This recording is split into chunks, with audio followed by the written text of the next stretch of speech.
Greetings, Africans. How are you, Africans? I hope you guys are well. I'm well, guys. My name is Debus Kosana, and this is my channel. And on this video, I'll be talking about Kalni House. Do you know the Kalni House, right? Kalni House, who's the former ANC national spokesperson, who has joined the EFF, right? I want to talk about him and his desperation. I don't know if you guys have realized how much Kalni House has been attacking the Umkhonto Sizwe party, but not just the Umkhonto Sizwe party. He has been attacking President Zuma of late, right?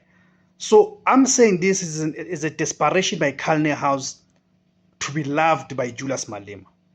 Meaning Kalni House is doing all of these attacks, all this the insult that he's throwing at President Zuma and the Umkhonto Sizwe party. It's in a desperate attempt to be in the good books of Julius Malema. So this fraudster called Kalni House is desperate, so desperate to be loved